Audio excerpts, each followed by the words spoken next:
Welcome back to the What I Watched This Week series. It's Saturday, July 18th, so cutting this week a little bit short. I've got kind of a busy Saturday and a busy Sunday and a busy Monday, so I'm just going to record on today, probably do some editing later in the weekend when I have free time. And I don't think I'm going to make any like substantive changes. I was sort of projecting my weekend. I don't think I'm going to be watching anything, so I think right now probably as good a time as any to update, make a new entry. I did watch a short film and I did watch some TV, so I'll have a little bit more diverse of an episode today, but as from opposed to last week. But I guess we should get started. I did watch a short film this week, one more than I did last week. It was Curry Barker's Warnings. And this, I don't think, is a hot take to say is his probably least whelming, most underwhelming entry in his filmography. Certainly, you can tell it's an early Curry Barker. When it came out in 2023, he has since sort of refined his skills as a director and an actor. He's much better in Milk and Cereal, much more unsettling, although this is a different sort of role. I thought, as per usual, the atmosphere in this short film is very effective, but that's sort of where the really good aspects of this fall off. The performances leave a little to be desired. The story is a little convoluted. It's not as clear. I mean, it doesn't need to be hit you over the head with what's going on, but Milk and Cereal, even The Chair, has something happening. You can see sort of what's going on. And this one, it's a little bit harder to parse what's actually going on, what the conflict of this is. There are some pretty probably deliberately funny line deliveries, knowing Curry Barker's style. And I don't think this is indicative of his talents necessarily. If you started off with this with Warnings today, then maybe you probably aren't as big of a Curry Barker fan as some of the rest of us. But I'm trying to go back and revisit, or I guess visit his older work. I think I have Enigma and Heavy Eyes to go, which is like 30 minutes between the two of them. He's got more coming out sooner rather than later. So I'm trying to catch up a little bit. Definitely his most underwhelming, but I think even Curry Barker at his weakest is still worth a watch. And I think a lot of it, or at least parts of this, still work pretty well. Okay, meat and potatoes of my week. These are the movies that I watched. I started with Glass Onion. Personally, I think this one was better than Knives Out. I know that all three of these movies are pretty widely liked, but I think the story in this one worked a lot better for me than the first one, and the first one did work very well. But I thought that the sort of misdirection that this movie put on was very effective. I think Edward Norton. I've always, enjoyed Edward Norton, but I think I've never really paid a super attention to his roles and to his performances. And The Invite really sort of opened my eyes to that. So he was very good in this movie. He's very nuanced. He sort of plays this billionaire mogul that has all these people around him that wish to do him harm. So he's very layered in this movie. I don't know how I haven't seen it. So if you for some reason haven't seen it, I highly recommend this one.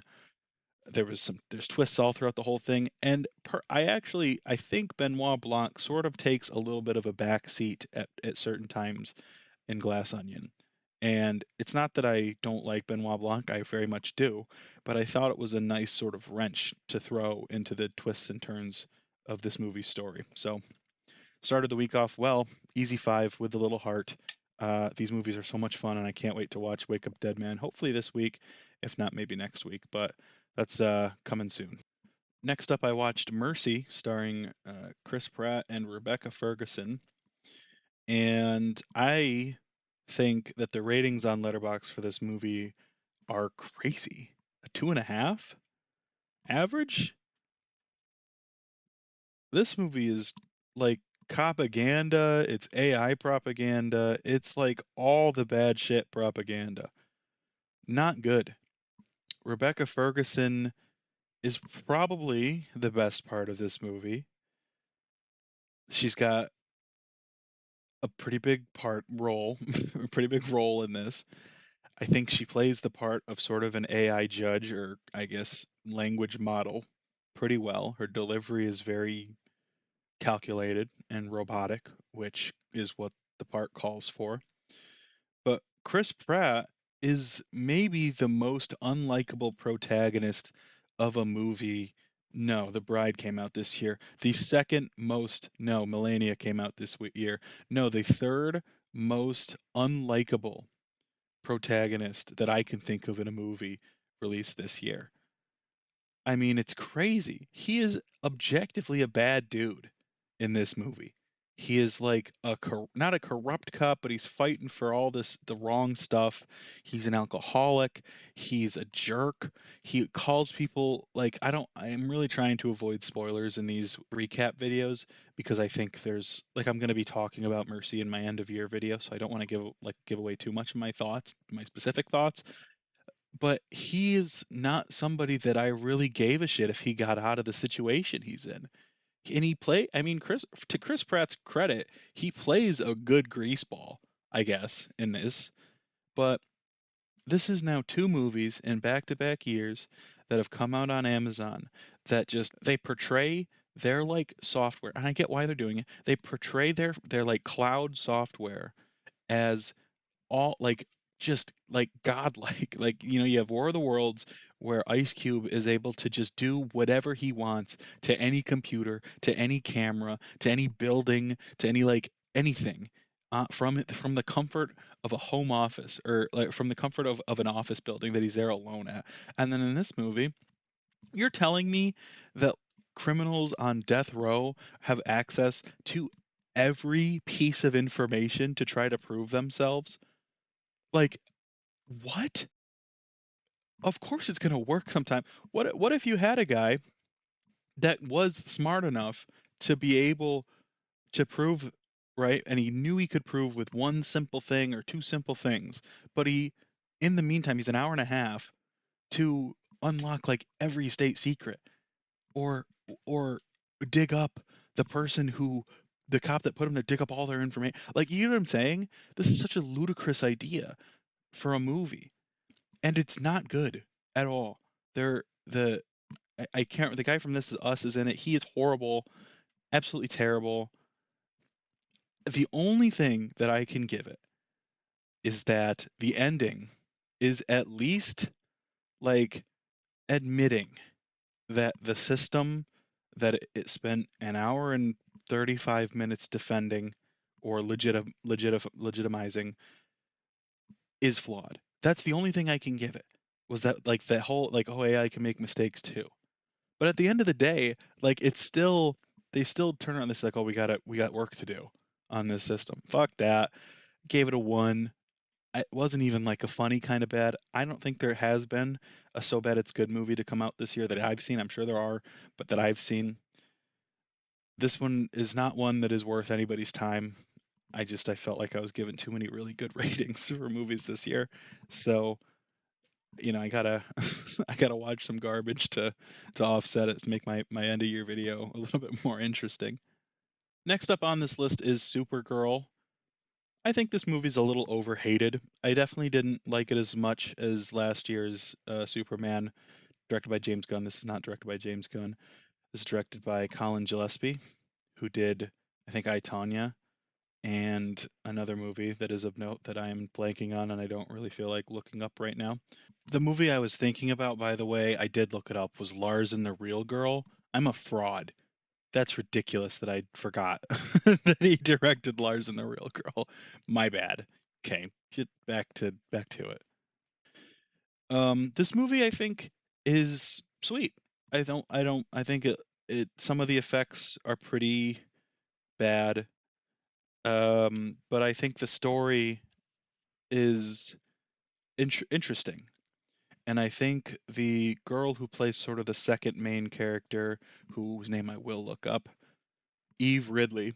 who plays Ruthie. This is her only credit on Letterboxd. I thought this was a really good debut for her. Hot take, not a big child actor guy. I don't think that they.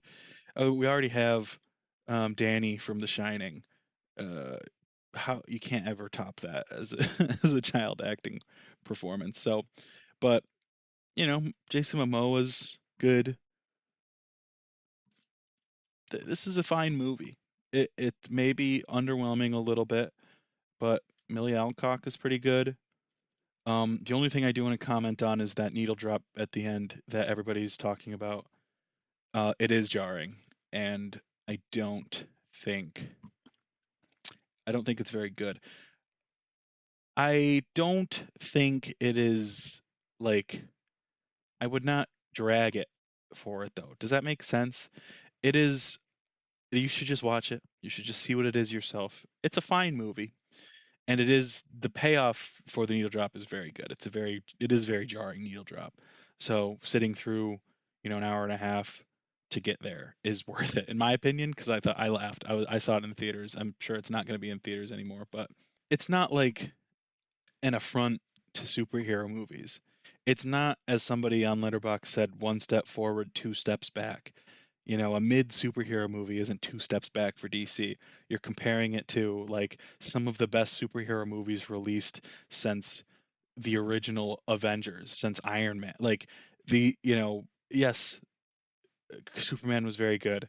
Yes, the Batman was good. Yes, DC was on kind of a good run. But this movie isn't. It's certainly not as bad as the Wonder Woman movies, or I wouldn't even say it's worse. I think it's better than Man of Steel, and that's one of the better, you know, crap era DC superhero movies. It's not. It's no Justice League, like it's no Suicide Squad, the first one. This is a fine movie, and I think that people, we've gotten a little bit used to getting a bunch of near masterpieces in the DC superhero, um, recently, and I think maybe we've just been a little bit too spoiled.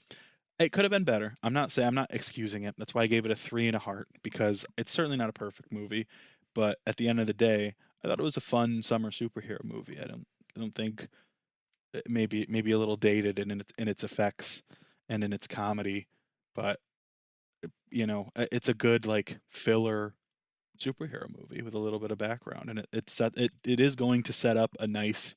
I hope. I don't know any of the future plans for DC, but it should set up a nice Superman Supergirl dynamic in the future. Which, if that's good, then this is worth it. So it's fine. It's a fine movie. Okay, next up, watched immediately after Supergirl in IMAX on Thursday. Christopher Nolan's The Odyssey. Holy Christ. Really struggling not to put this as my best movie of 2026. I'm watching it again this weekend in RPX, and then later in the week in 70 millimeter. It is the only movie that to come out this year that I've watched multiple times. Obsession is on Peacock now, so I'm going to revisit that one as well, hopefully soon, because aside from a brief couple day stint where I had Disclosure Day as my best movie of 2026, Obsession has held strong since I've seen it. I've seen Project Hail Mary, I've seen The Sheep Detectives, I've seen all these I've seen The Odyssey. This is a very, very close 1-2 for me this year. And I would say if you have any interest in seeing it, you should see it and you should see it in IMAX. That's how they shot it. You get the full big screen frame. You can look at the comparisons from IMAX to 70 millimeter to standard, and you really are missing probably 40% of the frame by watching it in standard. This is one of those movies where I would just go see it in IMAX. Superhero movies, I'm not seeing in IMAX, but like this, Dune, maybe Doomsday, just because of it's going for like a scale thing. But you know what I'm trying to say. This it is incredible. There's so much star power on talent. I know that the discourse around this movie has really nothing to do with the movie itself. A lot of Nolan haters just aren't going to like it. A lot of people who are mad about the casting just aren't going to like it. But when you sit back and you recall that Homer's The Odyssey is a poem, it isn't real life. We are talking about mythology, right? There's a Cyclops in this, right? But the Helen of Troy casting is going to take you out of the movie. I mean, really? So to me, I'm able personally, I can be the adult. I can be an adult and put that stuff to the side because it doesn't matter to me. And because of that, I had a pretty incredible theater going experience with this. This movie does not feel like 3 hours. I would still like pee before you go in, and I would maybe not get a big soda at the theater. It's still long. It is, despite whether or not it feels like 3 hours. 3 hours does still pass. So I enjoyed this one quite a bit. As I said, I have some thinking to do about my ranking, but luckily, as you know, I still have 5, 6 months to do that. I gave it a 5.5. I'm gonna give it a 5.5 probably when I see it in 70, probably when I see it in RPX. It it lives up to the hype. I do think this has a really good chance of being Nolan's best film, when it's all said and done. Maybe not for me because I love Interstellar, but ratings wise, I think this movie will age very well.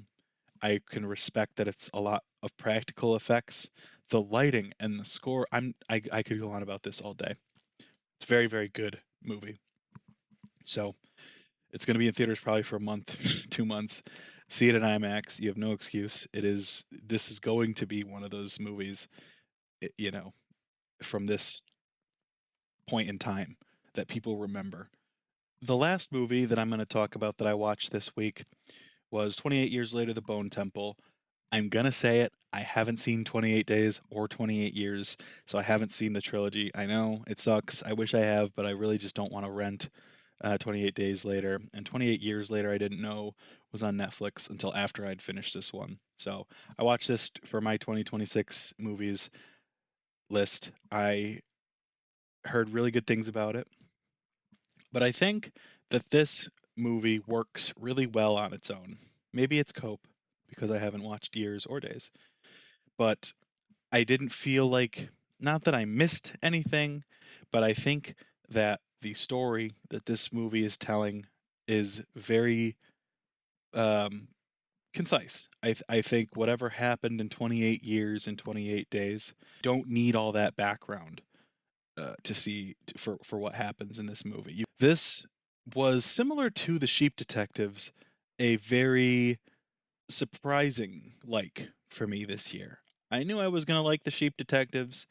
I knew I was probably gonna like this movie, but how much I liked it took me by surprise. I think the directing of this movie is very, very nice. It's very, very, this is a ruthless world with a lot of ugly things in it. People acting in selfish and violent manners. There's a lot of death in this world and in this movie. And Nia DaCosta makes a deliberate effort to show the beauty in the surroundings in the world of 28 years later. The friendship at the core of this movie is not something that I expected. And I think it's such a well-crafted world. And I think speaking of needle drops, right, to go back to Supergirl, there is a needle drop in this movie around halfway when sort of a pivotal moment happens um, in the sort of main storyline, the main focal point being sort of the cure, right? It is perfect. It is like I watched it 24 hours ago. I'm still thinking about it. I can't believe how good it is. It is such a perfect song at such a perfect place at such a perfect moment with visuals that fit perfectly. I've said perfect 5 times in that string because it just is. And it is so good. I can't stress how good it is. One of the best, like one of the best needle drops in any movie I've ever seen, and criminally underrated, I guess. This movie rules, frankly. Easy 5 out of 5 in the heart. This is a movie that I mean, as soon as 28 Days Later gets on a streaming service, I'm gonna watch it, and then 28 years later as well. I'll just watch the whole trilogy in order. Very, very, very good. I'm so glad we haven't forgotten how to make zombie movies because for a while zombie movies were really overdone. You know, it was hard to make a good one, but this world feels so human, and it is such an interesting glimpse into this kind of into what this genre can still be. And there's so much hope. There's so much hope at the end of this movie.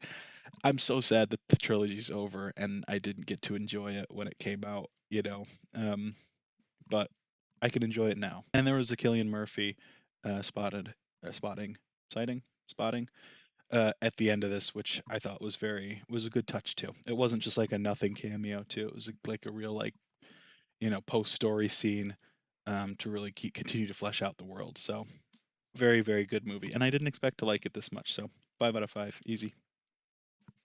I actually lied to you guys last week. I did watch an episode of TV, and I forgot until yesterday when I watched episode 8 of Cape Fear. I had also watched episode 7 when it came out Friday morning. And I think the reason that I forgot about it was because I'm done, I think, with this show. Episode 7 and episode 8 are, in my opinion, pretty close to carbon copies of one another. Episode 8 finally had some conflict between Amy Adams and Patrick Wilson. Finally, we have been skirting these conversations and arguments for 8 weeks now. 7 weeks, I guess, if you want to count this week as we're not skirting the conversations anymore. We didn't even really get anything substantive from it, but at least we're sort of getting a picture of why this character Max Cady has it out for this woman so bad. Like it's so ridiculous that this has to be as long as it is. I, I'm going to spoil more of the TV because I think it's a little bit easier digestible. So if you are watching Cape Fear and you haven't seen up until this point, skip to maybe I actually think it's just the outro after this. So maybe just thanks for watching. But this show is so focused on toying with your mind. Oh, are the kids Max Cady's? Are the kids Tom's? Are the kids Paul's? Who was Amy Adams sleeping with? When these characters when these children were conceived. I don't care. I don't care at all about whose kid they are at all.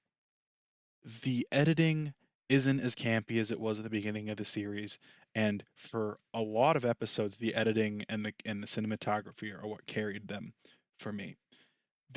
I have lost all that intrigue. I have even lost intrigue in Javier Bardem almost entirely.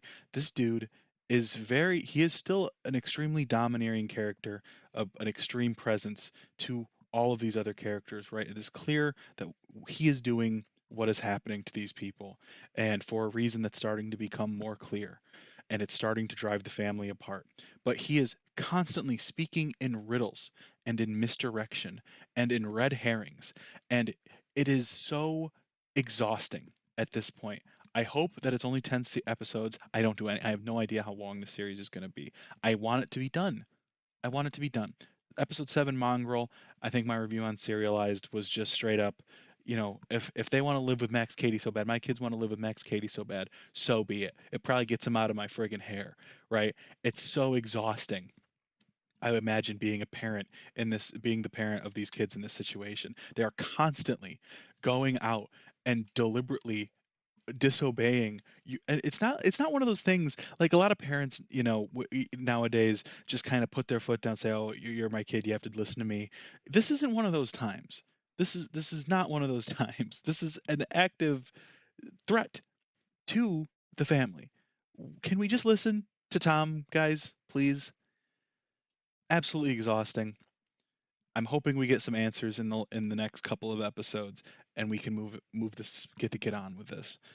I am not as big of a fan as I was at the beginning of this. I hope you can't tell how, I'll tell you how I really feel. I'm just ready for this to be over. I think Amy Adams has kind of dropped the stupid accent at least, so that's good. But there was just a straight up iCloud ad in episode 8. Um, CCH Pounder that is annoying. She's the one. She's like trying to take blame for letting Max Katie into everybody's lives, which she is culpable. Okay, she did. She's the one who let him into the company, and now she's like, "Oh, it's totally me." And Amy Adams are trying to let her off the hook. Are you kidding me? This show isn't, I don't think, really worth your time. I haven't watched the Scorsese film, and I haven't watched the other rendition of it. I'm just sort of along until it's over. I'm not. I'm ready for this one to be done. Thank you all so much for watching week 4 of what I watched this week. I will see you next week for week 5, maybe sooner. I still haven't been able to sort of put pen to paper for my letterboxd ratings, but rest assured I haven't forgot about them, and they will be coming soon. But for now, leave a comment. Let me know what you watched this week. Leave a like if you enjoyed, and if you want to see more, give me a sub. See you next week.